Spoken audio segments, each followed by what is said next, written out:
Hey, what's going on, Who Dat Nation? It is yours truly, TJ Jones, the host of the State of the Saints podcast. And some of you probably thought about starting your very own sports podcast. Well, let me help you out. I want to tell you a little bit about Anchor. Now, if you haven't heard about Anchor, it's an easy way to make a podcast, and it's free. You don't have to worry about paying a bunch of money each month. There are creation tools to allow you to record and edit your podcast right from your phone or your computer. Anchor will distribute your podcast for you, so you don't have to worry about that. So it can be heard on apps like Spotify and Apple Podcasts and many, many more. You can make money from your podcast with no minimum listenership. So go to anchorfm.com and start your very own podcast today. It's everything you need to make a podcast in one place.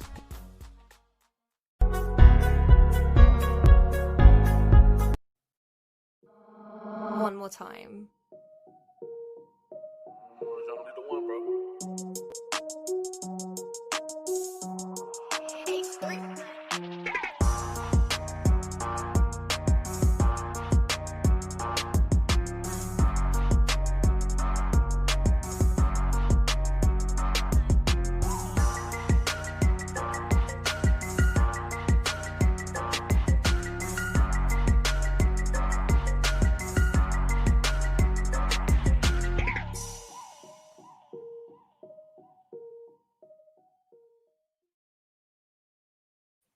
Hey, what's going on, Who Dat Nation? It is yours truly, TJ Jones, the host of the State of the Saints podcast. Good morning to you. This is the Monday morning quarterback edition of the State of the Saints podcast. And as you can see, I'm at the radio station right now and want to say good morning to each and every one of you because I am recording this and doing this live in the morning. So if you're catching it in the afternoon or you're catching it at night, good evening, a good night to you.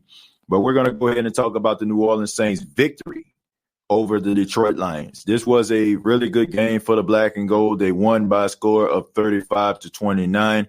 And I think that we all can kind of take a deep breath right now, focus on, the Los Angeles Chargers on Monday Night Football coming up next week.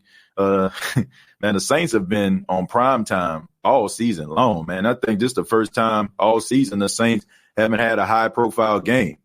But the New Orleans Saints, they did a lot of things well. They ran the football 42 times. Drew Brees played outstanding yesterday. He turned back the clock. He was throwing the ball down the field. He answered some of the questions that were about him throwing the ball downfield. And, you got the Drew Brees supporters out there, man, in full force, ready to, type on their phones and type on their computers, telling everybody that they told us so. They told us, that Drew Brees, nothing wrong with him. Drew Brees, he's still the same quarterback he was when he was 27 years old. But Drew Brees did an outstanding job. The backup cornerbacks, P.J. Williams and Patrick Robinson did a really good job in this game too. But by no stretch of the imagination is this a perfect game for the New Orleans Saints. The defense still has some issues that they need to clean up. They still can't get off the field on third down. The red zone defense, has been absolutely atrocious. I think the Detroit Lions were down in the red zone 5 times and they scored 4. So that's definitely something that you definitely have to clean up. But there's a lot of things that you can build on.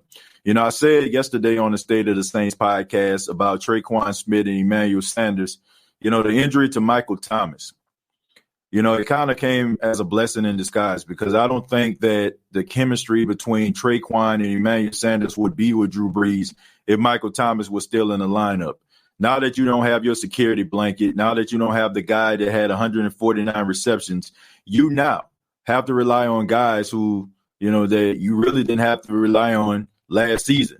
And you can see the emergence of Tre'Quan Smith, who I feel like was the Saints MVP on yesterday.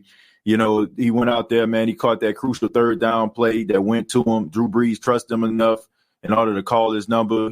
Sean Payton called his number, and he delivered, man.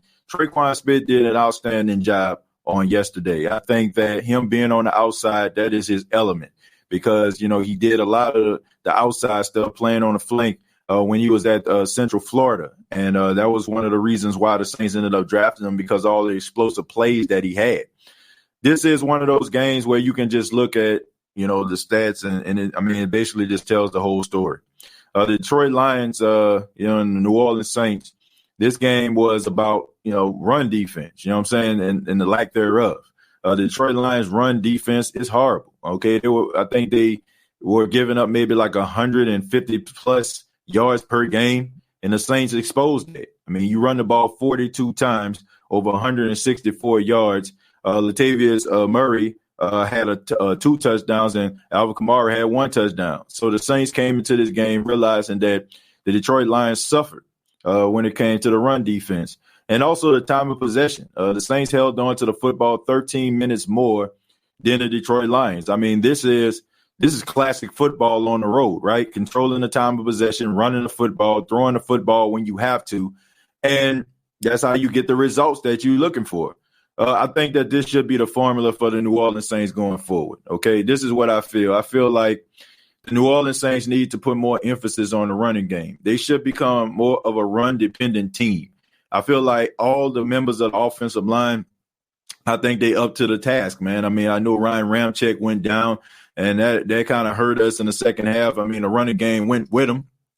And, but I still feel like the Saints need to be a more run-dominant team. I mean, even with Andres Pete, I think Andres Pete is a pathetic pass blocker, but he is a really good run blocker. I mean, that was his bread and butter at Stanford.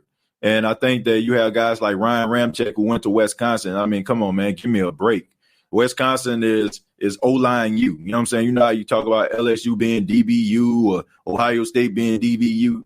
Wisconsin is O-line U. You know what I'm saying? They just go out there and they just get guys on the offensive line, and they just turn into future Hall of Famers. And Ryan Ramczyk is one of those guys. So I do feel like the Saints need to change from being one of those teams that just throw the ball all over the place to a more ground and pound team.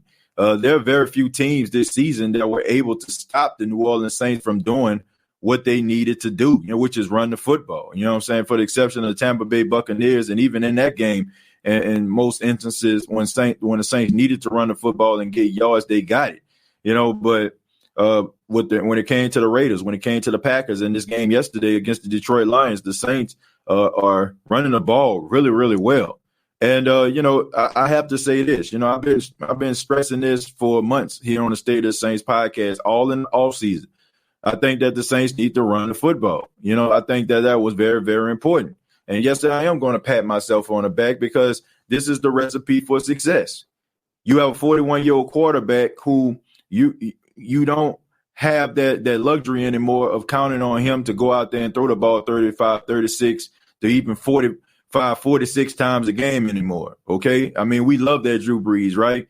Anytime the defense stinks, Drew Brees can go out there and bail them out. But you don't have that anymore, man. And I feel like we should be doing Drew Brees a favor. Okay. Drew Brees has done us so many favors, by making this team relevant and in the midst of mediocrity around him. This defense has been hard for years. And Drew Brees had to go out there and throw for like 300 and 400 yards just to keep us in the game. I feel like you have to look out for Drew Brees in this case. You got to change the way that you're structuring the offense. You got to be able to run the football, which they have been doing. So, if it ain't broke, don't fix it, and focus more on the running game. Control the time of possession. I think the Saints did a really good job controlling the time of possession. If you look, when they got that lead, the majority of the plays, that before it was snapped was coming inside of 5 seconds. They just milked the whole entire clock. And that's the way that you're supposed to win games, man. So if they control the time of possession, if they run the football, and then Drew Brees keeps the defense honest by throwing the ball down the field, that's what people need to understand. The Saints throwing the ball down the field was the reason why Alvin Kamara and Latavius Murray were eating. I think that people get things misconstrued. Like when they say, oh, we want Drew Brees to throw 30 and 40-yard bombs, but they don't put it in context. Well, they don't put it in context for me, so I'll do it for you. The reason why I'm saying you need to throw the ball down the field is because you keep the defense honest, and the defense can't stack 7 and 8 in the box. So if they know that Drew Brees isn't going to be check down Charlie and throw the ball 5 to 7 yards each play, they can load the box and they can come and try to rush Drew Brees.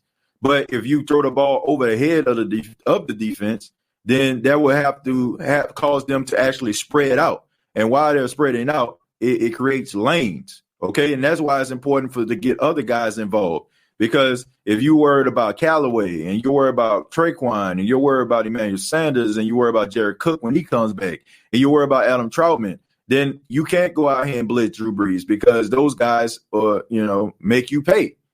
So by you throwing the ball down the field, it spreads out the defense and it creates open lanes for Latavius Murray and Alvin Kamara to run through.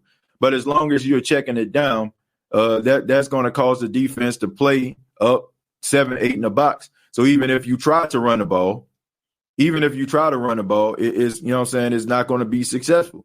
So I think that was the recipe for success on yesterday. And for all those people out there, I mean, I can't believe that I'm about to explain this, but you got a lot of people out there for some apparent reason. Like I said, they couldn't wait to try to pounce on me and the State of the Saints podcast and all those other people that was talking about Drew Brees. Look, I can't speak for everybody else, but I can speak for me. All right. I don't mind eating crow. I don't mind eating crow, Who Dat Nation. I don't mind saying that I'm wrong. I don't mind saying that. But if you're going to tell me that I'm wrong, at least come at me with some facts. Don't come at me with what you thought I said. Come at me with something that I actually said. I'm getting people telling me that I said Drew Brees was washed. I never said that Drew Brees was washed. But that comes from people that don't watch the podcast and they only look at the titles. So for all those people out there that only look at the titles and don't even take the time to listen to what I got to say, I can give not a damn what you think. These are for the people that I know that watch the show, but they're putting my words, they're misconstruing my words. So let me clarify. When I was talking about Drew Brees, I said that Drew Brees was declining, which he is. Drew Brees is declining because Drew Brees threw the ball for 25 times today, right? And the Saints won. Drew Brees threw the ball 36 times, almost 40 times the last game, and they lost, right? You know what I'm saying? So what I'm trying to say is Drew Brees cannot just put this team on his back like he once did anymore. If this was like 2010, 2011, then Drew Brees would throw the ball down the field. You know what I'm saying? And no matter how sorry the defense was, we were still in the game. Drew Brees cannot no longer put this team on his back. He can't. You know what I'm saying? He just can't. You know what I'm saying? You got a quarterback that every now and then you'll get into a shootout and he'll be able to go out there and go toe-to-toe, blow for blow. But every single week, Drew Brees can't go out there and just battle, you know what I'm saying, some of the best in the league like that. You know what I'm saying? Like he needs help. He needs guys that can, you know what I'm saying, that can compliment him. So that's what I was saying as far as with his decline. I never used the word washed. I never said that Drew Brees was washed. I even gave a definition of washed. But of course, once again, people hear what they want to hear. So I have a whole bunch of, you know what I'm saying, State of the Saints podcast information that you can go check out. And I encourage everybody to check out. The only thing that you can say, you know what I'm saying, that I've said about Drew Brees is when they lost to the Green Bay Packers, I said, why can't they see that the guy just don't have it anymore? And what I meant by he didn't have it anymore, meaning that he doesn't have that strong ability to constantly bail you out game in, game out, straight up. And we even knew, like, even the biggest Drew Brees supporter would tell you that Drew Brees was not playing as confident as he normally did. This game on yesterday, Drew Brees played with a whole bunch of confidence. He played with a gleam in his eye. He heard people talking. He heard about the 4.3 yards of air distance. And he went out there and he balled out. So let's not pretend like what I'm saying didn't have any validity. You know what I'm saying? Y'all just didn't like what I was saying because you always in your feelings about Drew Brees. And look, spare me that whole thing about, Drew Brees has done so much for us. Drew Brees has done so much for us. When we were mediocre and we were terrible, Drew Brees came in. Look, Drew Brees, that is true, man, but that's not going to stop me from talking about Drew Brees if he deserved criticism. 4.3 yards of air distance is not good, man. Checking the ball down every single game is not good. Did Drew Brees play good in this game? Absolutely. And I'm going to give him his credit when he plays good.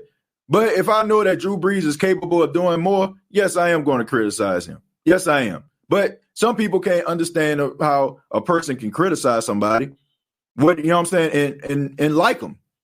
My mom loves me. My mom still criticizes me. My mom critiques me every time I do this show. Right? Seriously. I get phone calls, texts from my mom all the time. You know, you were scratching your face a little bit more. Pick up the energy. Like my mom always does that. Does that mean my mom don't love my show? Absolutely not. My mom just wants me to be the best version of myself. So I stand by what I said about Drew Brees because he did look old these last few games. So he did play well on yesterday, so I gave him the credit that he deserves. I'm not sitting up here and you know what I'm saying, like I'm just on a personal crusade to try to destroy Drew Brees. That's what people like to hear. I hear people like getting into my inbox, what you think now? What you got to say now? I got the same energy. Like, that's what y'all understand. I got the same energy because my energy don't waver from play to play and down to down like some of y'all. You know, some of y'all wait until a person has the worst game possible or the best game possible. If I say something, then you won't come at me.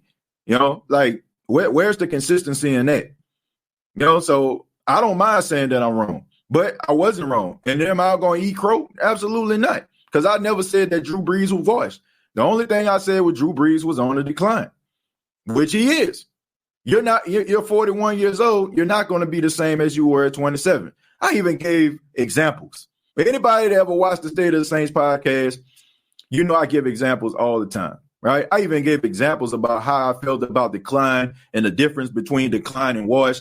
But nobody wants to hear that because you have a lot of people out here who like to discredit people. And maybe, you know, they just wish that they can actually sit behind a mic and talk and be able to analyze the game and, you know what I'm saying, and have interactions and stuff like that. Maybe they have an issue with that.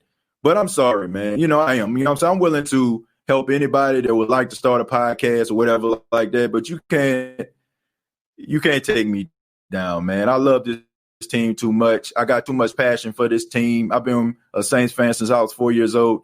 So don't care what anybody talking about really seriously, you know. And I've been saying for months about the Saints and what the recipe is. Look, I don't just complain and talk about the team. I give solutions to the problem.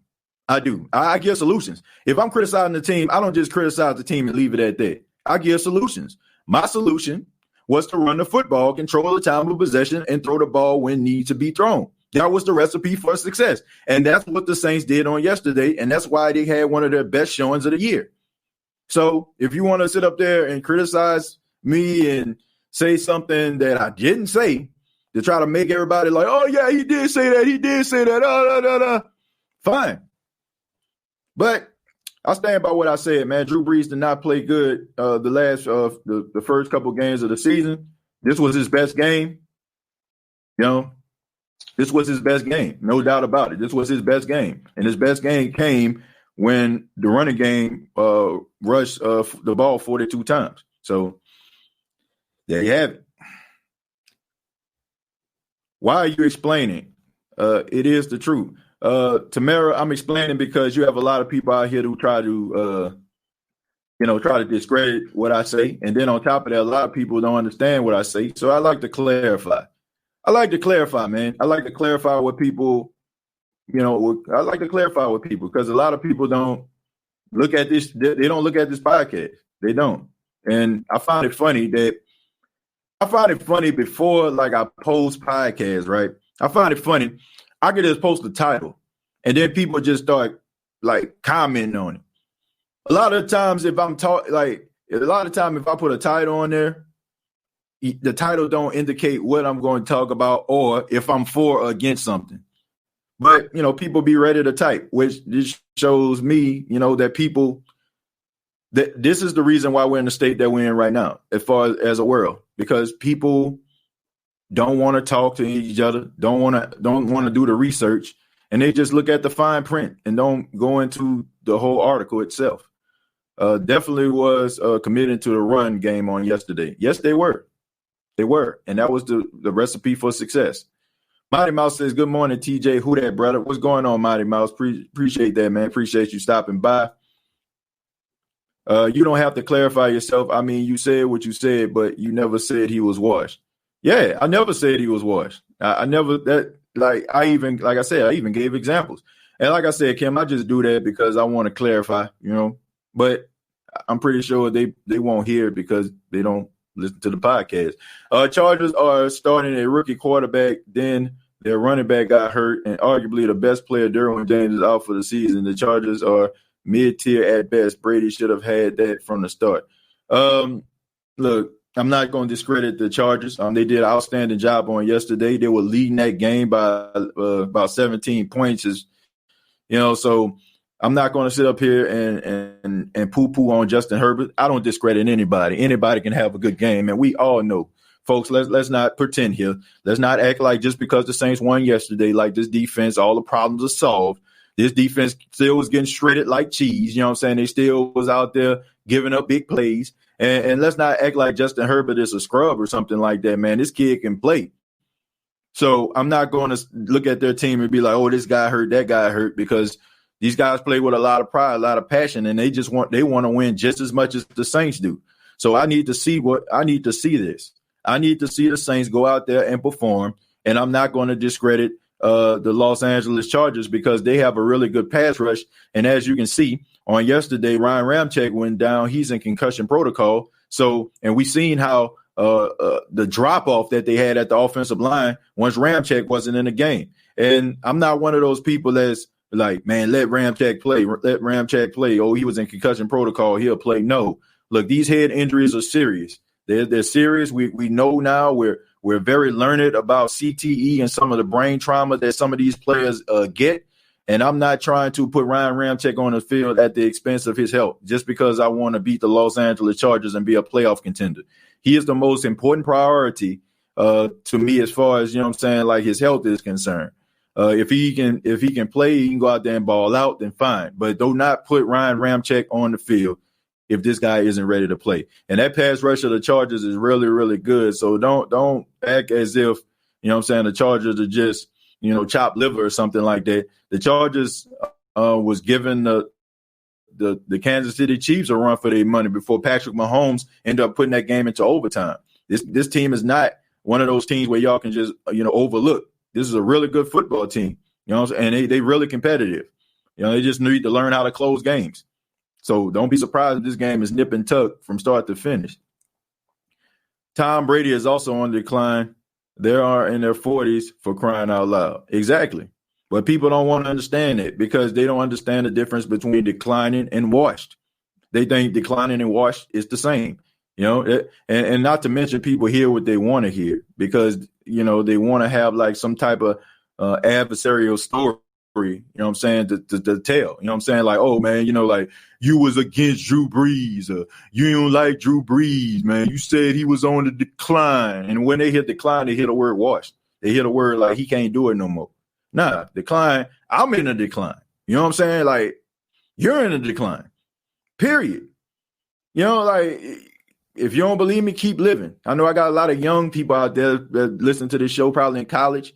Probably, in senior year, high school. I even got some young kids, that look at my show, like my nephews and my little cousins. But keep living. Keep living. Who that, TJ? We played very well yesterday. Loved the run game. We need to keep doing that. Let me sit up a little bit because some guy told me the other day that that I look like I'm trying to be smug, on the show. He said I'm sitting in the chair looking smug. So y'all tell me if I'm looking smug or not, okay? I don't want nobody to think that I'm, looking smug and don't take me trying to project and trying to put the energy out there. Don't get that misconstrued with me trying to be, smug because I'm not. We definitely need to see more from the defense. Like, come on, man. Week after week, I see so little improvement. I will say this though. I'm gonna get the Saints a little bit of a bailout here, Brianka. I'm gonna give them a bailout. If you look around the NFL, a lot of teams are struggling defensively, man. Like even the Seattle Seahawks, man, a team that's been known for their defense throughout the years. San Francisco 49ers, you know what I'm saying? Like they're struggling, which we understand. Solomon Thomas and Nick Bosa are out for the season. But there's a lot of teams around here that are playing very little defense, very little, so I don't know if I know what it is. It's the lack of off-season activities. So a lot of teams are struggling defensively. The only thing about the Saints is, man, they just need to work on their technique. My goodness, man. Like, why is it that they just can't turn their heads around? You know, the defense that the Saints was playing on yesterday, or were playing on yesterday, anyway, the defense that they were playing on yesterday, a lot of those safeties and corners were around the ball. They were around the ball. All they had to do was turn their heads around. The interception before Marcus Williams got the interception, all right? I'm calling it an interception because it should have been one.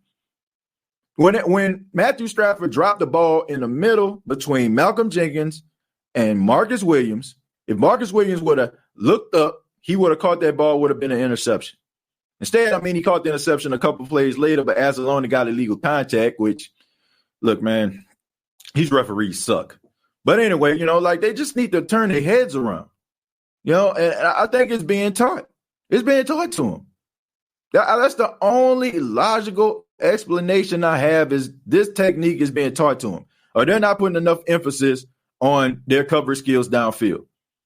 I'm telling you, if I was a head coach, the only thing I would do is, man, anytime the ball is in the air, these guys are going to get a pass interference. I mean, it would be bombs away for me.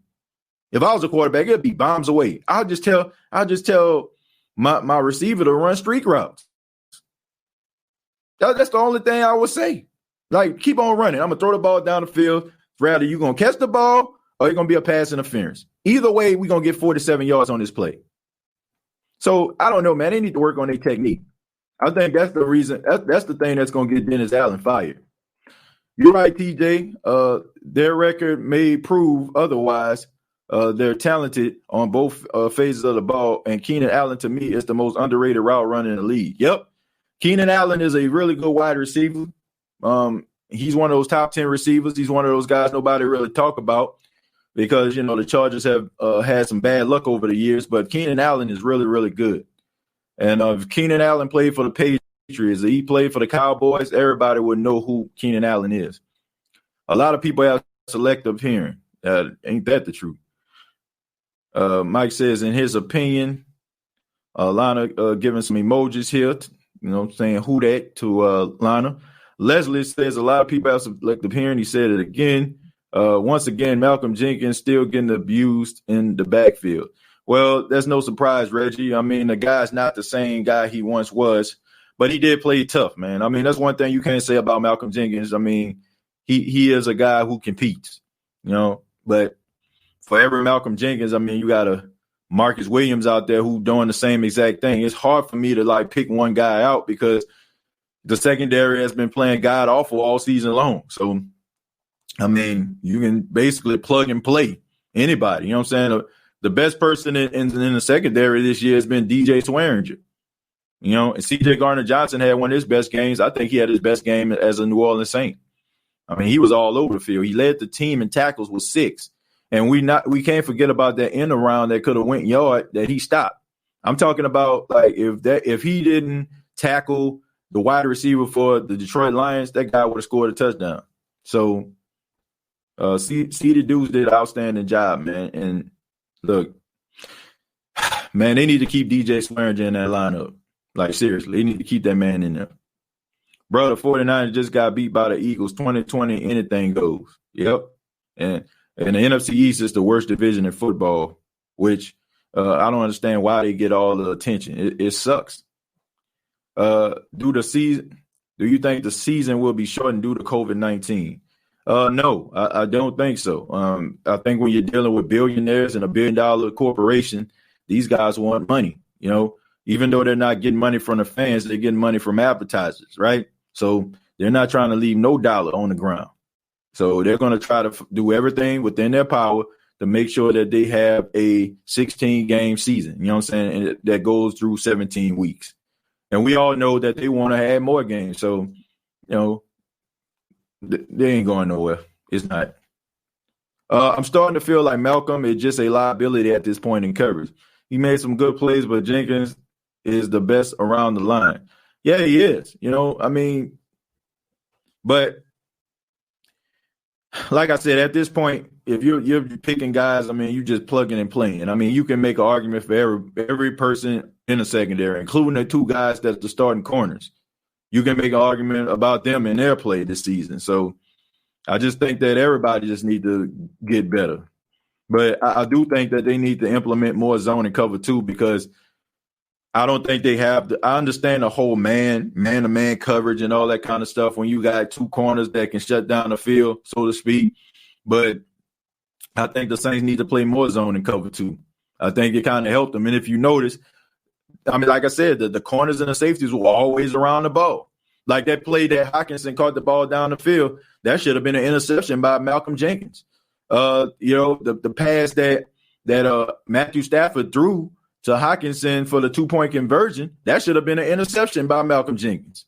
So this cover two in this zone that they were playing, they were always around the ball. And if you're always around the ball, there's still opportunity for you to catch an interception. If P-Rob is healthy, he can still ball, especially at the nickel position. Yeah, man, look, I know he played yesterday good on the outside, but I ain't trying to see this every week. I think a lot of what they did, they weren't expecting the Saints to play them the way that they did.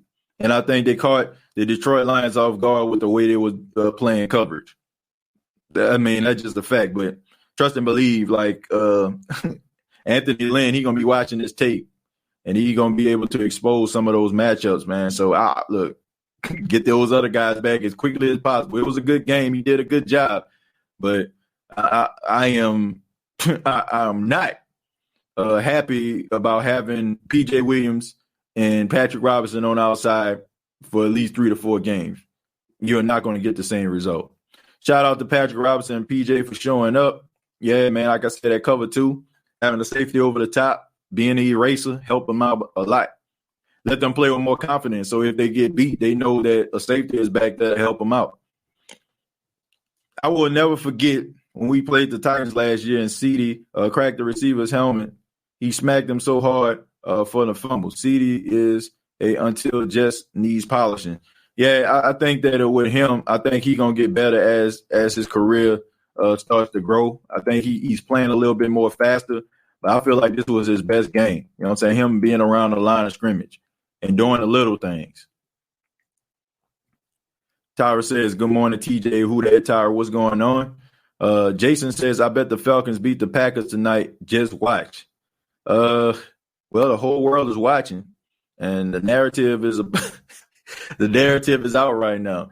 Can you imagine like a Falcon fan yesterday? I know they was in front of their computers, and as they watched the Detroit Lions score that 2-point conversion to cut the lead to 6. You know what I'm saying? Like, you know what I'm saying? And I'm pretty sure the Falcon fans were just waiting. Just one more 3 and out. Just one more. Boy, they was ready, They was ready to try to roast Saints fans. But it backfired because, the Falcons going to Falcon and the Saints going to Saint. You know what I'm saying? Brady and Breeze are still good quarterbacks. Yeah, man. Like that's never in question. You don't learn how to, you know what I'm saying? You still got the same talent and abilities and stuff like that. There's no doubt about that. They said the Pro Bowl might not be played and push the Super Bowl back to replace makeup games for COVID-19. Well, if that's the case, they got to do what they got to do, man. The most important priority are the fans and the players. Those are the most important things. Is it just me, or since Dennis Allen have been our defensive coordinator, he loves to play bend but don't break, and it screws us a lot? I don't know, man. I think Rex Ryan called him the king of DPIs. Yeah, I mean, that was funny, man. Yeah, man. Dennis Allen, his technique, and the way that he teaches technique is awful. That's what's gonna get him fired. Great win. But the 3-and-long conversion by the Lions was frustrating. The 4th-11 conversion was pathetic. Yep. Yeah, it was. Like I said, all those things, get avoided when you win, because that's all people care about. And this just fits my argument. You know what I'm saying? This just validates my argument. Excuse me. It just validates it. I said it. I said nobody cares how you win. The only thing that matters is that you win.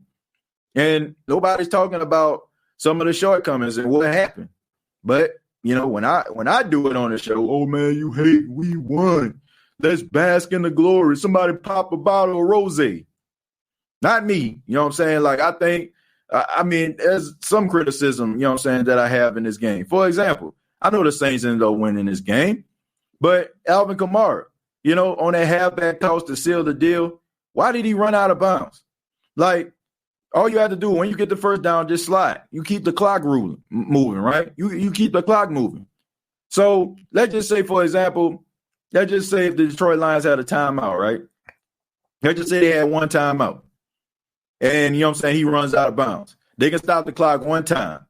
And that means that the New Orleans Saints would have to punt the ball back to the Detroit Lions. And anything can happen in that case.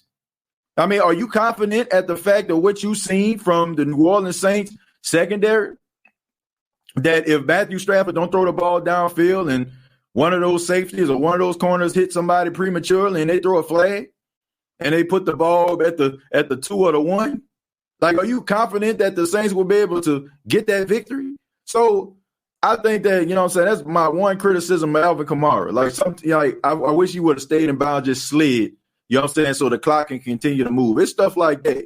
I'm pretty sure the coaching staff going to talk to him after the game, about that. But yeah, stuff like that. And like those long conversions and stuff like that, not getting off the field. Teams, if I'm not mistaken, I may be wrong. I'm trying to think if I am wrong. But I think every team this season on their opening drive scored 7 points on the Saints. I know Tom Brady did. I want to say the Raiders did too. I could be wrong. I know the Packers did. And like, it seems like everybody's first 15 is better than the Saints' first 15 defensively. Just waking up to a Saints win. Chemistry with Sanders is coming along. Do you think when Michael Thomas return, will they still target Sanders or go back to what they know? Nah, I think they're gonna start targeting Sanders too. I think they're gonna start targeting him if they know any better. Lions are a bottom 5 team. I disagree with that. They're not a bottom 5 team. They're not worse than the Jets. They're not worse than the Giants. They're not worse than the Bengals. So no, they're not, okay? And they're not worse than the Cowboys, who I feel like is tanking right now. I think they don't want to sign back Dak Prescott, and they tanking. I don't think they even wanted to beat the Falcons. I'm glad they did. But I don't even think they wanted to beat them. I think they tanking for Trevor Lawrence. I think they want to be in the Trevor Lawrence sweepstakes. That's my honest opinion. But I will say this may not be popular opinion, but I would take Dak Prescott. I would take Dak. I think that he would fit well. I like Dak Prescott. I think he's a warrior. I think he's tough. I think that if you put the right coaching staff around him, I think he'll be successful. I would take Dak Prescott, but he's not going to get the money that he think that he deserves. He's not. TJ, once Davenport is healthy, do you think Hendrickson will get most of the snaps since he played pretty well? On another note, Roach is playing pretty good. Yeah, man, Malcolm Roach, you got to come up with that fumble, man. And that was a selfish play by Malcolm Roach. That's another axe I got to grind. Let's pick the football up or fall on the football, okay? Don't try to play hero ball, because when you try to play hero ball, it don't always work in your favor. Now, he probably would have got mad because, they ruled Matthew Stafford pass as a forward pass. He would have got mad. He would have ran all the way down there. But at the same time, man, just fall on the football. Some things I understand you want to get up, scoop and score, but look out for the team and just fall on that football. And to answer your question about Trey Hendrickson, Trey Hendrickson, I've been saying this for years, man. Trey Hendrickson is a really good player. I remember I had a debate with somebody. Man, y'all gonna leave me alone, man. Y'all gonna leave me alone. I said Trey Hendrickson could be a starter on somebody's team. And I said Trey Hendrickson is going to get paid to be a starter on somebody's defense on next year. Man, he a backup at best. Well, that backup is leading the team in sacks right now. And you have to be honest in saying that if you don't really miss Marcus Davenport right now because the way Trey Hendrickson was playing. So take that. And no, I wouldn't move Trey Hendrickson. I would make Marcus Davenport be a part of the rotation. I mean, look, Trey Hendrickson is playing really well right now. You can't seem to stay on the field. So why should the team put all their trust and hope in you when you have proven that you basically a China doll right now? And I understand guys get hurt, but teams can't count on you. They can't count on you to play. They can't count on you to be where you need to be. We are a tough team to beat in the month of October. Facts shows in the past. That definitely shows, you know. I mean, Everett, shouts out to Everett, man, on the baddest sports show in the Deep South. Y'all following on Facebook. He said it, man. He was talking about it, you know, the Saints being a very, very dangerous team in October. My big brother EJ, who was on the show yesterday on the post-game show, he talked about it a little bit. So, yeah, they're a very tough team, you know what I'm saying, in the second quarter of the season. No doubt about it. Lavelle Brown says Sean Payton can't help himself sometimes. That 2nd and 1 when he went for the big play and Breeze got sacked. Yeah, man, run the football. You know, run football. They couldn't stop you. Just run the football. The Raiders didn't score. Thank you for that, Miguel. Thank you. I appreciate that. I wasn't sure, but I was saying for the most part. But you're definitely right about that. I couldn't think, you know what I'm saying, if they actually scored or not. But you're definitely right about that. And I appreciate that correction, my brother. Buck says, TJ, what's your thoughts on a Bucks comeback win? I think that's a good team win right there. That's a morale boosting win. You know, look, the Tampa Bay Buccaneers are playing really well right now. You got to give credit where credit is due. Right now, they're playing like the best team in the NFC South.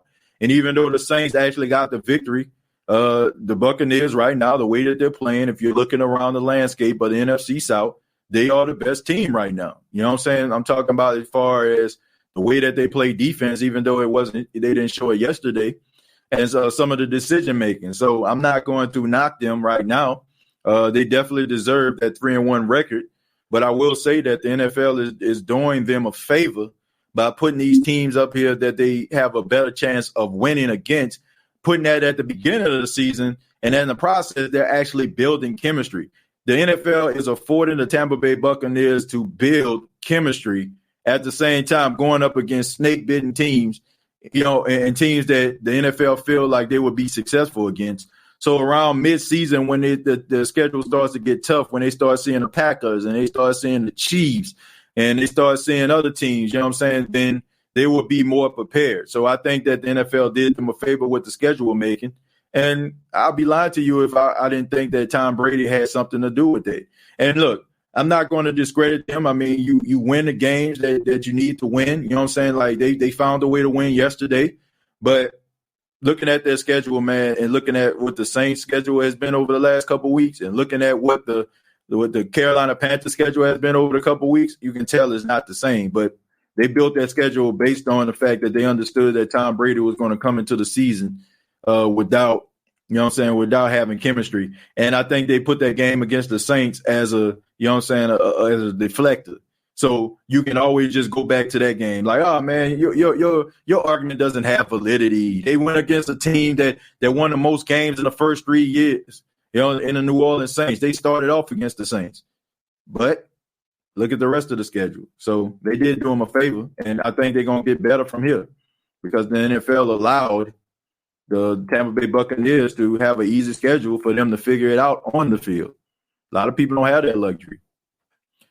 The first touchdown was on Marcus Williams. Pass it off. He was still looking in the backfield on the 50-yard play. Yeah, man, he got to play better. I take Dak as well. Yeah, I like Dak Prescott, man. I ain't got nothing against Dak. Want to see Jameis start for the Saints next year. If he's good enough, why not? You know, I think that he deserves a chance to compete. You know, I will say that, but you know, I don't know. And the way that Taysom Hill has been playing this season, I must say, folks, you know, like Jameis Winston being the starting quarterback of the Saints seems more and more of a realistic thing. If, and it's a big if, Sean Payton and Breeze utilize all the tools we have on offense, we are going to be tough to stop. Joseph, that's a good point, but I do feel like we just need to put emphasis on running the football.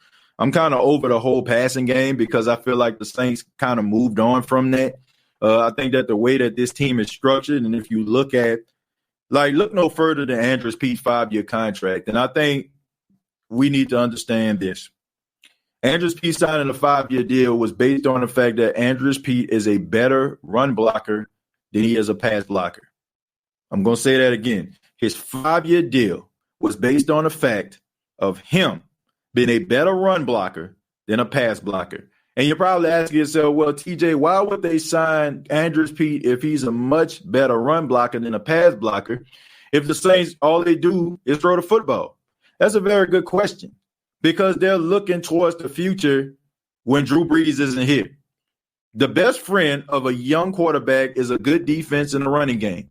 That's the reason why they got Cesar Ruiz. That's the reason why they're going to sign Ryan Ramczyk. That's the reason why, they signed Andrus Peat to that 5-year deal is because the Saints are going to put more emphasis on running the football until the young quarterback that they have gets more comfortable with passing the ball. And I think it's a good idea. You may not like Andrus Peat, but he's a better run blocker than he is a pass blocker. And I know what you're thinking, well, how does that service the Saints this season? Well, I hate to say it, but it doesn't. It does not. PJ and Ken should have been gone years ago. Saints coaching staff is lazy. They have a stud and a cornerback named Key Washington Jr., who has balled out all season with 3 interceptions. Well, they don't want to use him for whatever reason. They just don't want to use the guy. I would use him. I would take Dak too. Plus, he's from Louisiana. Yeah. Congratulations to Joe Burrow on his first win. Yeah, Joe Burrow throwing for 300 yards again, but they need to fix the offensive line. They're going to get that guy killed. Yep, Davenport to the bench. Yeah, I wouldn't say to the bench, but he can be a part of the rotation, and I definitely want to take Trey Hendrickson out. I don't think Sean Payton's gotten the memo that when you put Taysom in the shotgun with Kamara and Taysom is going to take the ball predictable. Yeah, man, if you're not going to add a passing element to Taysom Hill's package, then, then just go ahead and 86 that. You know what I'm saying? Go ahead and scratch that because everybody and their mama know that he's going to run the football. And I think that he never going to try to get a ball off to Alvin Kamara because I think he's just so excited that his name get called, he wants to go out there and do something. But, I'll give him credit, man. On that last drive, he did get 8 yards, you know what I'm saying, to set up that Tre'Quan Smith first down. We have to continue to spread the ball around like we did in the past. Colston, Henderson, Meacham, and Lance Moore. I know I'm missing somebody else, but defenses have to pick their poison. But like I said, I'm kind of over the passing game. I do feel like they need to spread the ball out. I agree with you, but I just feel like the Saints need to transition to a more run dominant team. I really do. They need to get to 3-2 and heal up. Yeah, man. First off, this is how you do it. I'm not playing Michael Thomas in this game again. I'm not, folks. Look, I will have him come back after the bye week. And look, we seen this story before last year, right? Drew Brees missed 5 games. He came back in the game before the bye week.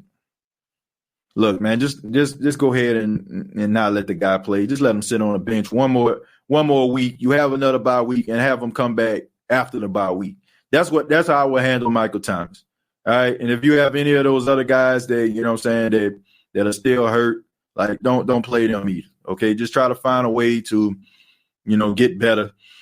Find a way to use some of these other guys the way that you did against Detroit and keep it moving. You know what I'm saying? Keep it moving. I'm not going to do that. I will have Michael Thomas if he's back at practice, if he's still out there practicing, doing his thing, cool. I ain't got no problem with that. But don't have him playing this game against the Chargers when you have a bye week coming up. Please. Who that? You can't kill a legend. Who that? Give these kids a chance. It's studying their growth. We keep re-signing dudes who have done nothing to show or belong on the field. But you put them out there because they know the playbook. Yep, lazy coaching. Lazy coaching. It's easy to go out there and coach the guy that you know and be like, okay, man, this is what we doing this week. Versus a young guy that can be everything you want him to be and more. Personally, I think we're Tampa's kryptonite. They're playing pretty well. Still want to see what they look like when they against great teams. Tom always looks great with trash teams. Kudos to them, though. Yeah, man, I ain't got no problem with the Buccaneers. You know what I'm saying? Like, they're doing a good job, man. They're the best team in the South right now. I'm not even going to hate. Like, the Saints got a lot of problems, folks. They got a lot of problems. They need to fix this. And look, we can put the Band-Aid, you know what I'm saying? We can put the cheap Scotch tape in the hole of the boat. You know what I'm saying? They'll keep the water out for a little while, but eventually, you know what I'm saying, when that water hit that adhesive, you know what I'm saying, the water's still gonna come through the boat. The Saints still got a lot of problems with that nation. They still do. And I think we need to understand that, man. Tampa right now, they seem like they're rolling. You know what I'm saying? They're finding ways to win. The chemistry is starting to be there. They got really good linebackers. Levante David, Defensive Player of the Month. So, look, I'm not going to knock those guys, man. They're doing a good job. The Saints, they just have to focus on what the Saints do. And that's winning football. You got to keep winning.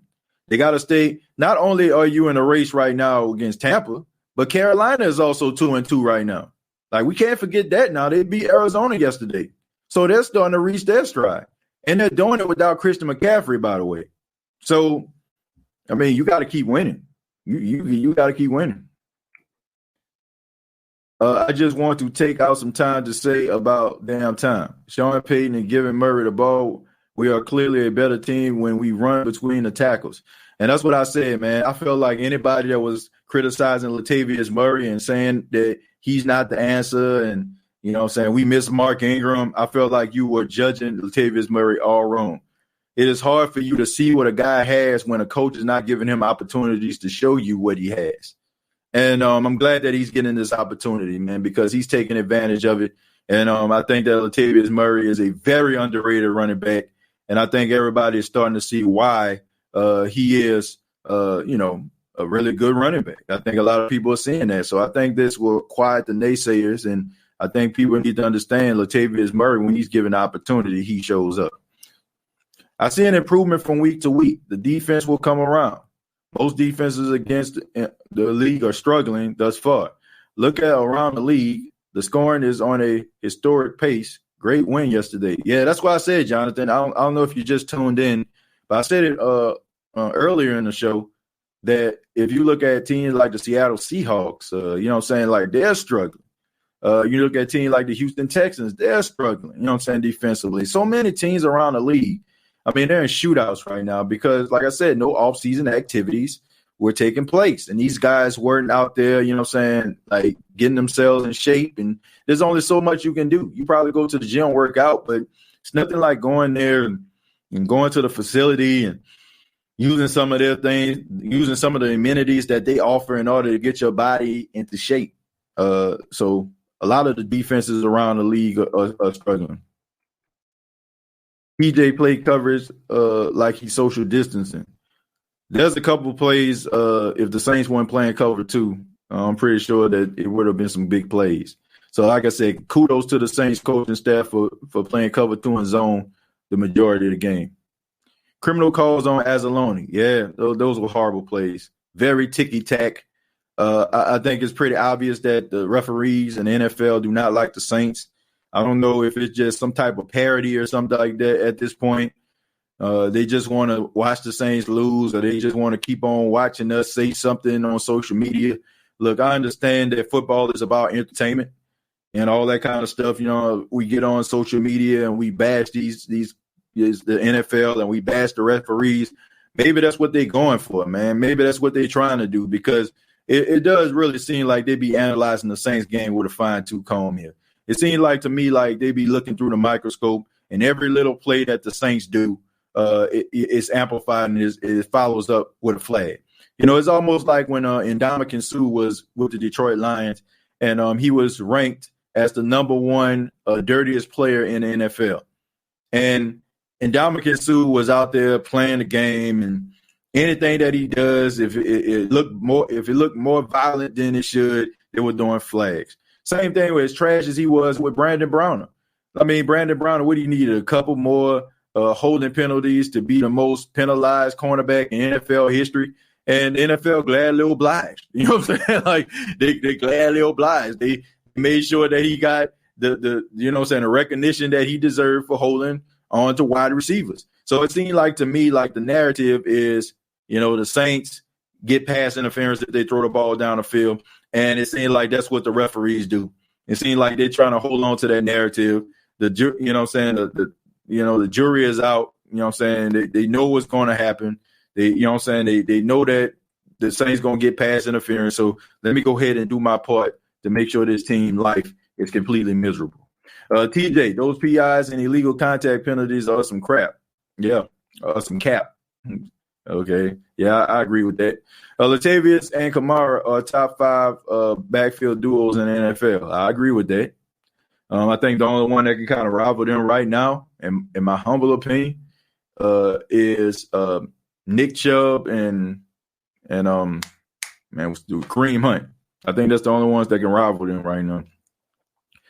We said we got to cut down those dumb penalties because the Zebras expecting us. They hate our guts. Yeah, I mean, they did cut down the penalties, man. I mean, what it was like 4 penalties, 67 yards or something like that, versus like having over 100 yards in penalties. I mean, penalties are going to come, folks. They're going to come. Like you playing like just perfect games every single week. I mean, that's not going to happen, man. You're going to have penalties, but it's just best for you to try to keep them down. Pammy Whammy says, we don't have time to look at no one else in our division. If we continue to play the way that we have been playing, we will get bounced out of the playoff early. Keep feeding Murray. Who that? Yeah, man, we got to focus on what we need to do, not the other teams. You know, just keep winning. TJ, did you see how bad Greenwich got smoked on that right side of the line and got Breeze sacked? Breeze was pissed. King Arthur, yes, I did see that, but I'm not going to knock Greenwich for this, man. I mean, this guy got no right tackle snaps in practice. I'm pretty sure he didn't. Ryan Ramczyk, I mean, he's a start to finish practice guy. So first off, Armstead went down. They put him on the left side. Then Ramczyk went down, and he got put on the right side. So I'm gonna give this guy the benefit of the doubt.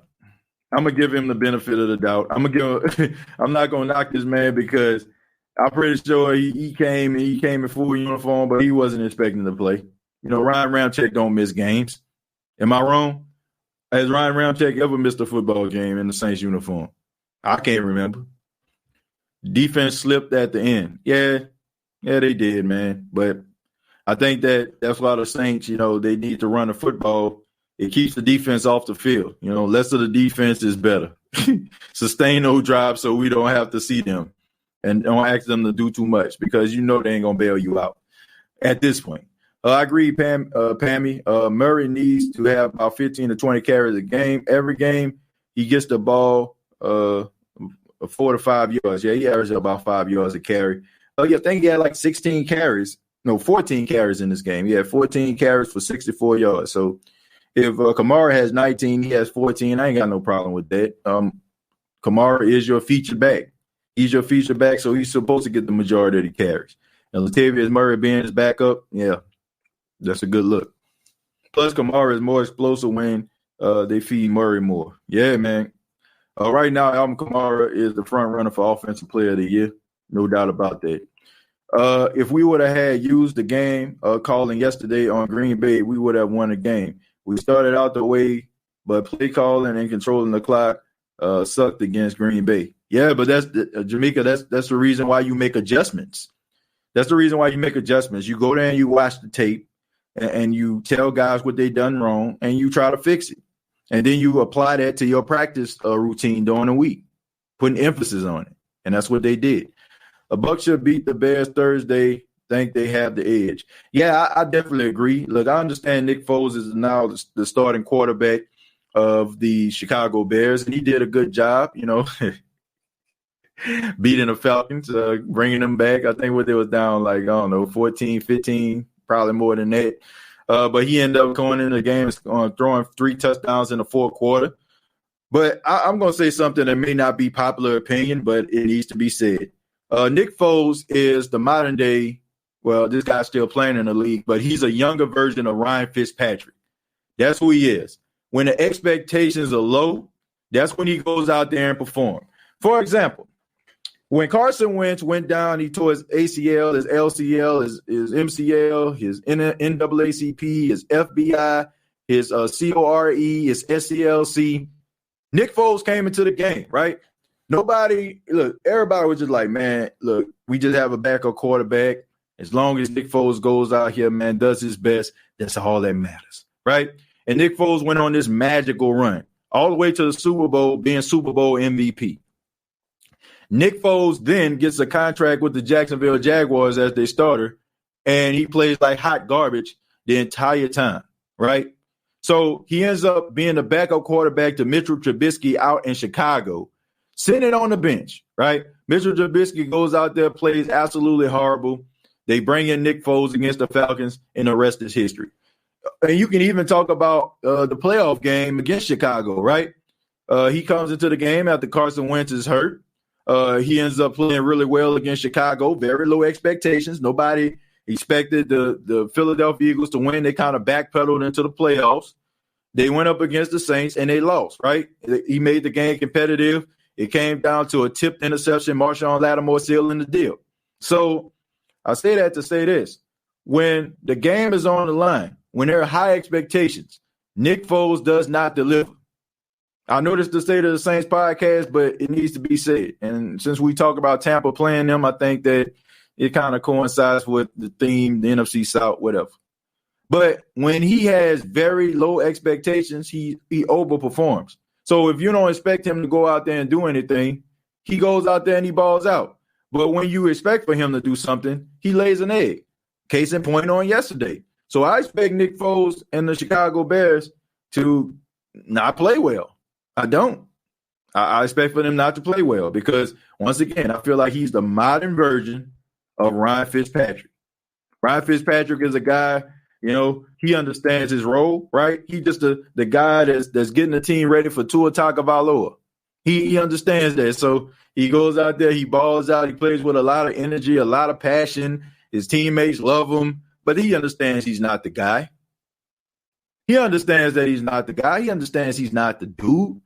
And like I said, when the expectations are low, Nick Foles over-delivers. When the expectations are high, he under-delivers.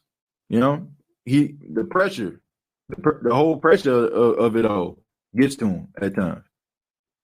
Dennis Allen has to go, bro. Tired of seeing poor technique in the secondary. If your corners are doing their job, we will see more cover sacks. Yep.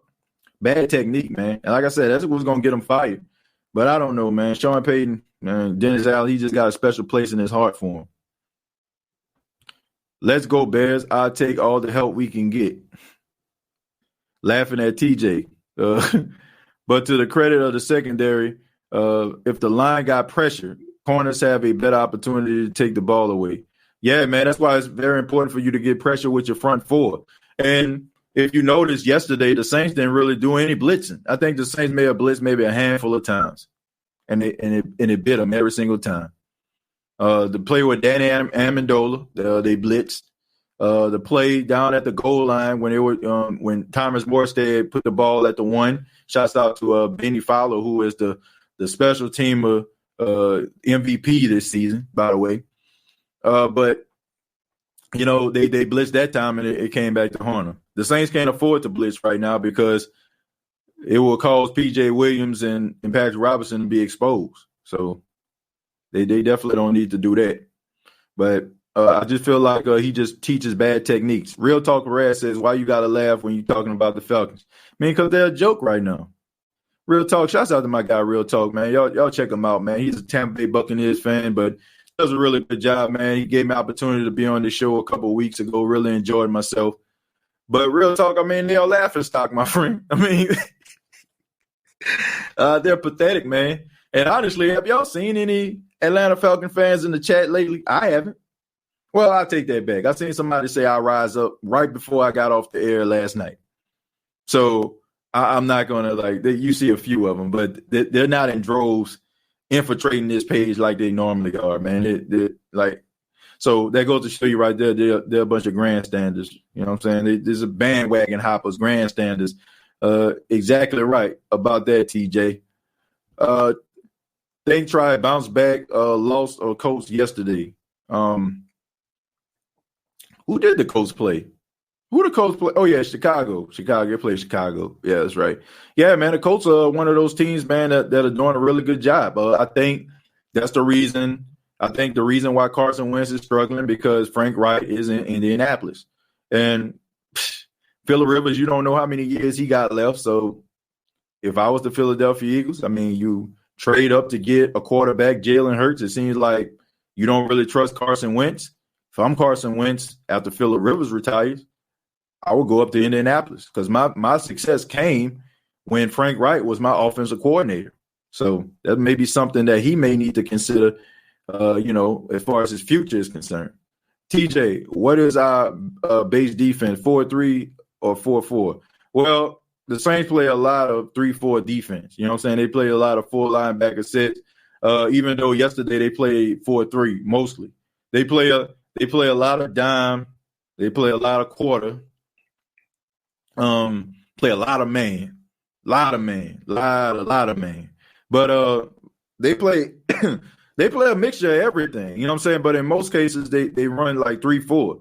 And you know what I'm saying? Like normally like the 3-4 that they play, they might play with an extra line, you know what I'm saying, an extra safety that can serve as almost like a linebacker or something like that. But yesterday they played a lot of 4-3, and I feel like they need to go that route. Okay, they play a lot of 4-3 zone, cover 2. You know what I'm saying? Like they played a lot of that. So that's what they need to do. Yeah, I mean, they're not a 3-4 team because, I mean, you don't have linebackers. You don't have enough linebackers to run sideline to sidelines. You see most of that 3-4 from the Pittsburgh Steelers, and especially like when Dick LeBeau was there, they played a lot of 3-4. But you got to have the runners. You got to have linebackers to play 3-4, and the Saints don't have them, in my opinion. Keep up the good work, TJ Podcast, the dopest. Who that? JB Hustle, I appreciate that. Thank you for the $2, man. No birds are silent. Yeah, they definitely silent. Cowboys too. Look, I feel like the Cowboys are tanking. I feel like they tanking. Real Talk Perez, Dada giving you a shout out. TJ, that wheel route to Kamara was a throwback. Almost dropping a tear watching that play. Ball placement was on the money. Yeah, it definitely was. It definitely was on the money. No doubt about that. And I talked about that. I don't know if I talked about it on the air or I talked about it like when me and my big brother got off the air last night. That was a dime. Like all Alvin Kamara had to do was this. And that ball was right there. Yeah, that's all he had to do. So Falcons love to hate on other teams why they can't even remember how to recover an onside. Yeah, that's just awful, man. The Falcons are dead birds. Yeah, they look pretty terrible. What up, Dada Saints? For some reason, I think Atlanta gonna take the pack tonight. Well, they need to, man. They desperate right now. They desperate. What, they 0-3, right? They go 0-4, man. We all know what that means, Most likely you're not gonna make the playoffs. Phillip Rivers got too many kids to retire. Homeboy got to play till he turns 70. Yeah, but over the course of time, Pammy Whammy, I mean, he's gotten several big contracts, so he should be okay. And I'm pretty sure he has a lot of outside business ventures as well. So Saints Nation, Falcons don't know how to finish. Choke. Yeah. Game ain't over till the clock hit all zeros. Who that family? Good win, but 27 playing like hot garbage and all 4 games. He needs to get it together. He sucks. Well, Tyrone, I think that Malcolm Jenkins, he just needs to get better. But I will say he did a better job yesterday. Them Cowgirls, though, skilled. And them Cowboys. My goodness. But I will say, man, Cleveland Browns are much better than people giving them credit for. I think people are just used to, those same old sad sack Browns. But that's a really good team. Stefanski, being their head coach, Kevin Stefanski, who came over from the Minnesota Vikings, he's a good offensive mind, and I like the way that he's using, Odell Beckham and Jarvis Landry. Man, Jarvis Landry, Jarvis Landry got a better arm than Baker, man. He threw that 37-yard touchdown to Odell Beckham. Man, he launched that. And he put it in the back of the end zone. I'm like, my goodness. And maybe he doing the wrong thing. He launched that. Lavelle says Saints almost approaching the record for most games without allowing a 100-yard rushes. Yeah, man, they doing a good job. They definitely doing a good job. Working, bro. I'm a truck driver myself. I'm riding and listening. Yeah, shouts out to Dada, man. In his truck, man. You be safe out down that road, my brother. Keen Arthur says, I think we should play more nickel, 3-3-5, to take away the middle and keep two safeties over the top.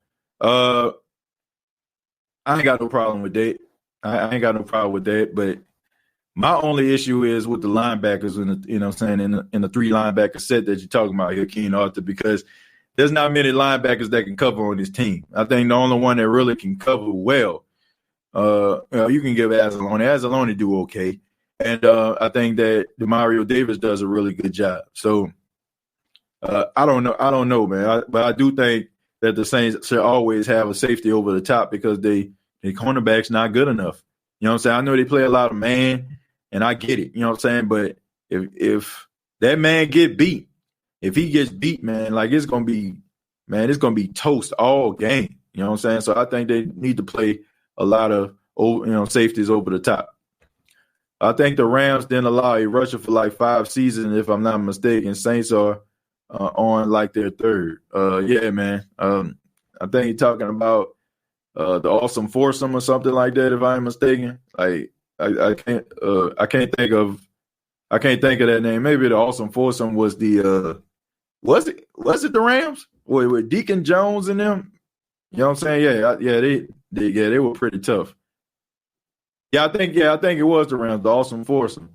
If Kamara keeps this up, Madden will have to up his rating from an 88. Oh, he at 89 now. He turned into 89 last week. So he went up one, and I'm pretty sure he's about going to be a 90 at the end of this week. Is anybody I feel like this. I really, truly feel like this. Anybody that bought Madden, I know this don't have anything to do with the state of the Saints, and some people that's not gamers I'm probably about to lose you right now. But anybody that playing Madden or 2K21 on the Xbox or the PlayStation 4, I feel like you should automatically, if you were to purchase the Xbox Series or the PlayStation 5, I think you should automatically get those games because they phoned it in, okay? These games are the same exact games from last year. So I understand there is a package, if you buy the deluxe package from Madden or the deluxe package from 2K, then you will get a free, version of the game, if you were to get to upgrade Xbox or PlayStation Series. But I think everybody should get it because they definitely phoned it in. Yeah, Saints said, yeah, you're right, TJ. It's the Awesome Foursome. Yeah, man, with Deacon Jones in there. You know what I'm saying? Yeah. I was like, man, I seen that on a Football Life. I like documentaries. You know what I'm saying? I like hearing and learning about historical events. So yeah, I know. You know what I'm saying? They was a really good defense. Taysom Hill rated not good. It shouldn't be. Taysom Hill is playing awful this season. He needs to pick it up. I think Jenkins being there has actually made our defense take a step back into time. Those young guys aren't playing at the high level they had been. Feel like maybe having Jenkins back, they're calling shots and don't have the same sense of ownership like they built that defense. The chemistry just not the same. Even Davis not playing as hard as he was. I disagree with that about Demario Davis. I don't know Demario Davis, it's hard to take down Adrian Peterson by yourself. You know what I'm saying? Ask Marcus Williams. Demario Davis is doing a good job this season, man. Look, I understand, we're not hearing his name called as often, and maybe because the Saints were losing, but Demario doing a good job. Look, I ain't about to put that on Demario, man. Look, let me look at Demario Davis' stats. He had 5 tackles. He had 4 solo tackles, and he had 1 tackle for loss. That's pretty doggone good. But be that as it may, that the Saints controlled the time of possession and had the ball for 13 minutes more. And do y'all understand that's the eternity in real time? That's the eternity. So for him to have 5 tackles, 4 solo in a game where the Saints had the ball for 13 minutes, I have to say that, he did an outstanding job. You do get those games for free. What games? Oh, no, yeah. You get the game for free if you have the deluxe package, if I'm not mistaken, Josh. I know you get them, but you have to not just get the standard package. You got to get, I think you got to get another one. But I could be wrong because I got an Xbox One. I mean, I don't know if you have a PlayStation or something like that. Maybe the rules are different. But the stipulation was you had to get one of the deluxe copies in order for you to be able to get it on the Xbox Series when that comes out. Saints Nation says, I wish I could return that garbage. Madden 21 is so bad. And it be glitching, But, I mean, Madden has been the same way for a long time. But when you don't have any competition, I mean, you don't have to stand out. You don't have to stand out. You can just keep on putting the same old thing on the field. Because, I mean, they already got a contract with EA. Once again, I know I'm losing some of the State of the Saints podcast listeners because I'm talking about video games. But I just think that you don't have any competition. It's, you can kind of just phone it in. And I feel like it's the same way, right? I mean, I got the hat on, WWE, right? WWE, I'm a huge wrestling fan. With wrestling, man, they've been on top for years. WCW has been going. And for years, they've just been the only game in town. So they were able to do all these different things. And now you have AEW that comes in. And AEW been slapping them around on Wednesday nights. So I just feel like if they had some competition and 2K was allowed to make NFL games, which I don't understand why you would think that the NFL would be trying to make as much money as possible.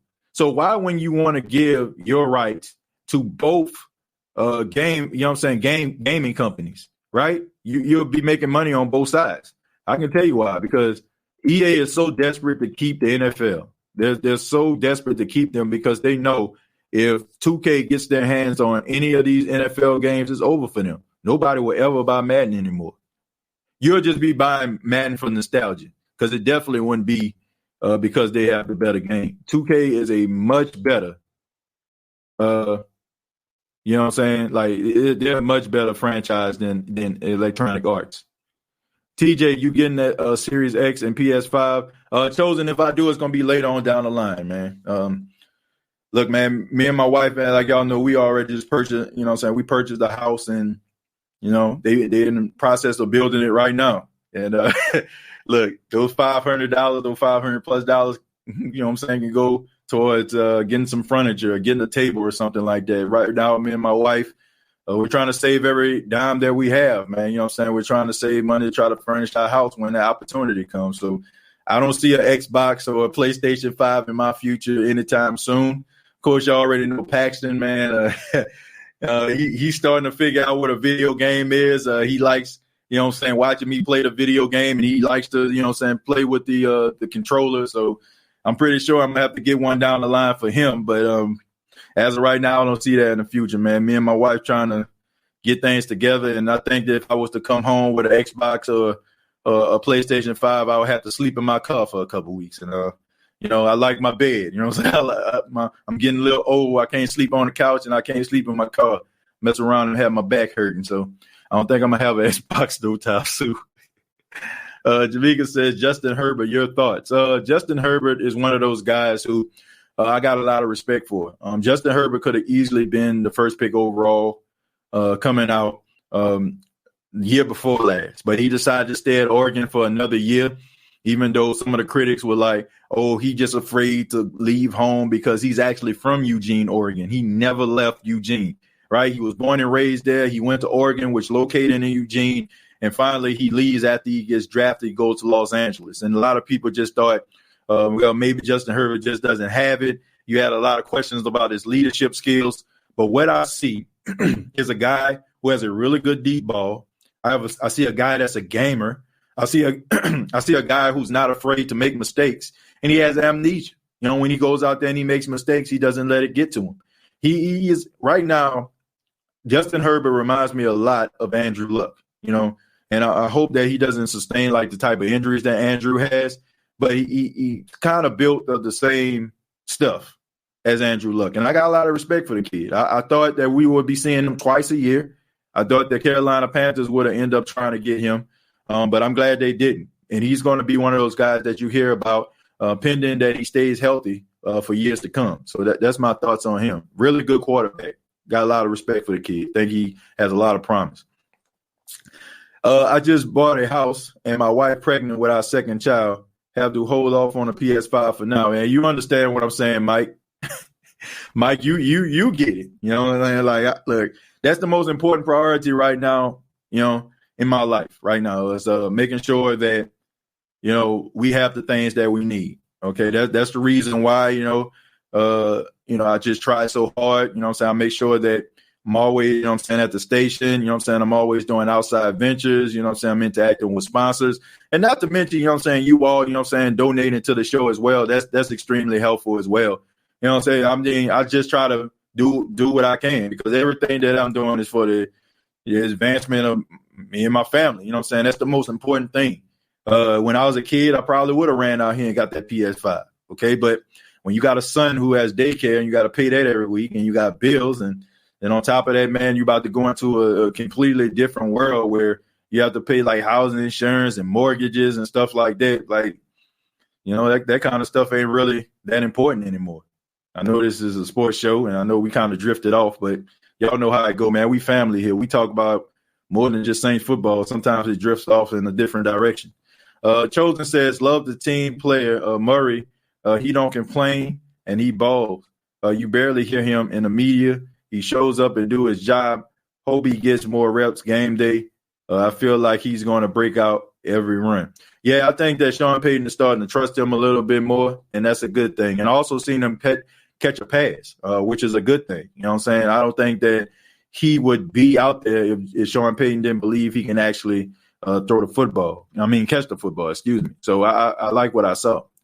I drive trucks overnight, and I always listen to you and Big Q. Y'all always have great content. I appreciate that, Miguel. And shouts out to all the truck drivers out there. You know what I'm saying? Shouts out to all the truck drivers out there that's doing y'all thing, man. Y'all on that road. And thank y'all for listening, man. Y'all be careful out there. You know what I'm saying? But shouts out to you. Yes, sir. I can see Herbert and Burrow for a long time in NFL. Yeah, me too. Yeah. Tyra said that's what a real man does. TJ, kudos. Yeah, there's nothing more important to me than my family. I would do anything for my family. And, man, that's just it. You know, it's funny, like, how your priorities change as you get older. The things that you think were the most important things in your life, they end up, like, just being so irrelevant, especially, like, when you get married and have a child. You know, it just changes, man. There's nothing more important to me than that. All right. So, I do the State of the Saints podcast. I love it. I'm passionate about it. You know what I'm saying? And together, you know what I'm saying, we built a great platform. We built, like I use the word we because it's true. You know what I'm saying? We built a great platform together. The passion that I have and the passion that you have, we made this show successful. You know what I'm saying? We made an environment where people from the outside can come in and give their take on the Saints and feel good about it. And we also built this show together. Like, I may be the one, you know, talking behind the mic, but you know, the same people, you know what I'm saying, I see all the time that come in here, man, you're just a part of the show. Your words and what you comment, I read. So it's just as if you're here in the studio with me. So we built something here. But, you know, the most important priority is my family. And like I said, that's something that, you know, I just love doing. You know what I'm saying? Just providing and doing my part for them. Let the plant workers get some love too. All the pipe fitting and welding, yours truly. Yeah, Chosen, man. Shouts out to you too, man. You know, always got the hard hat on. You know what I'm saying? Putting in that grind. I appreciate you, man. Shouts out to all the plant workers, people that's working offshore. You know what I'm saying? The hairdressers, I think Tower in, you know what I'm saying, the building. You know what I'm saying? Hairdresser. Shouts out to everybody out there, man. The ones that the 9 to 5ers, man. Shouts out to the people that's out of work as well, man. You know, dealing with COVID-19. You know, shouts out to everybody. You know, keep on doing what you're doing. Keep grinding. Keep believing. What you think the Saints play the Chargers on Monday Night Football? What you think the score is going to be? Bucks, give me a chance. Just take a look at that. Now, I'm not trying to deflect anything, my brother. I guarantee you I'm going to have a prediction towards the end of the week. But let me just go ahead. I just read one of the comments. But let's just go ahead and like kind of just break it down first, and then I'll give you an answer, man. But I don't want to just give you an answer just based on the fact that, you know, you're just asking me because it's not genuine. It's not coming from a real place. I'll just be giving you a score. But I have you at the end of the week, Bucks. Can't wait to see you grow, TJ. I love this podcast. You're one of the only ones that are so real on shows like this. No sugarcoat, no BS. Say how it is. Great job. Saints Nation, thank you so much. And maybe I'm just being, you know, naive or something like that, but I already feel like we have grown. I don't look at like YouTube subscribers and look at it like, okay, you know what I'm saying? Like I have these many and I got 4,000 YouTube subscribers and other people got 50,000. Like I feel like I've grown because I didn't think I was going to get this far doing this podcast. I mean, it all started from me being mad at the Tampa Bay Buccaneers game and me just placing it and you know what I'm saying, just placing it online because I was upset and I played it back and I thought it was funny. And just turned into a show, you know what I'm saying? It's turned into a, you know, successful podcast. So I already feel like, as naive as that sounds, I already feel like this show has grown. Anything else outside of what I'm doing right now would just be icing on the cake. I mean, do y'all understand like what we've done? Like we talked to 3 Super Bowl champions. We talked to every Saints beat writer. We talked to Steve Weiss from the NFL Network. Like, are you kidding me? Like, look, I mean, everything else is like icing on the cake. So if people like are not looking at some of those interviews or they're not knowing what the State of the Saints podcast is and the work that we put in to make this show successful, like shame on them. You know, like shame on them because this is some really great content, man, from the callers that call in, Who Dat Davis, Chosen, Jared Poor, Optimus Grind. I mean, they missing some great content, man. They missing some great content. Josh and Jesus, my guy. Shame on them if they not checking out the State of the Saints podcast because like we in the building. TJ, when you get a chance, send me a link so I can get some of the unapologetic gear and the State of the Saints podcast gear. Also, can't be a guest in the Unapologetic podcast as well, my man. A jack of all trades. Yeah, the Unapologetic podcast, for those that don't know, that's kind of like my pop-up shop podcast. Anybody that knows me, I do things all passion. Man. I do this show every day because I'm passionate about the team. Unapologetic podcast, I do that as almost like a pop-up shop type podcast because I only do it when I'm like motivated to do it, you know? So it is a good podcast, man. I enjoy doing it. If you want to like see like a different side of me, I guess, you know what I'm saying, that don't really involve sports, but just talking about life in general, you know what I'm saying, just politics, you know what I'm saying, pop culture, just stuff like that, relationships, marriage. I think you'll like the show, you know, check it out. Tell me what you think. I haven't done a show in a while. I think the last time I did, I was recently a guest on a fellow coworker of mine. Her show comes on directly, immediately following mine here at the radio station. I was on her show. I had a really good time with that. But Unapologetic Podcast has always been my baby. And it's actually the sweatshirt I got on right now. You know what I'm saying? That's this sweatshirt. You know, you rarely ever see, like, honestly, you rarely ever see me, you know what I'm saying, that, you know, and stuff that, you know, I haven't created. You know what I'm saying? Like the hats that I have on, you know what I'm saying? Like the hoodies, you know, so. Yeah, but it's my baby, though. No doubt about that. Bianca says, I've been watching you since last year. I run to your channel before and after the games and during the week. And I appreciate that. I thank you so much. I thank y'all so much. Real talk. I thank y'all so much for your love and your support. I really do. I found your show and have been hooked ever since. Love when I can catch it and comment. You answer most of my questions, and I learn all from everybody else's comments too. Just love it. Yeah, most of the time, if I don't answer somebody's comments it's because like the comments are going pretty fast. But I try to answer as many as I can. I know some people hit me up in the inbox, man, you don't never answer my questions. Like, it's not personal at all. Chosen says, when will you be on NFC South versus NFL again? Well, I was supposed to be on Tuesday. I was supposed to be on tomorrow. I don't know, though. I think shouts out to Mike. I think his son has a football game. And shouts out to his son. I think his son had like 3 touchdowns last week. Boy, his son a Pop Warner beast. But, yeah, we're supposed to do it tomorrow. So I'll be on there. But, you know, man, it's just, man, everything that's just going on, man, like from being a father, from the growth of this podcast. Like, I'll never forget about the NFC South versus the NFL, man. I'm not just saying that as lip service, but it's just the fact that I just can't commit to it like doing it every week anymore. You know what I'm saying? Because of all the things that I got going on now. You know, so I definitely, you know what I'm saying, I'll be on there. I was supposed to be on that Tuesday. I was supposed to talk to the guys. We'll probably pick out a day. And also on Wednesday, man, y'all check it out. We got Mike Detillier on the show. Got him on there. So I'll come back tomorrow, later on this week to tell you what time.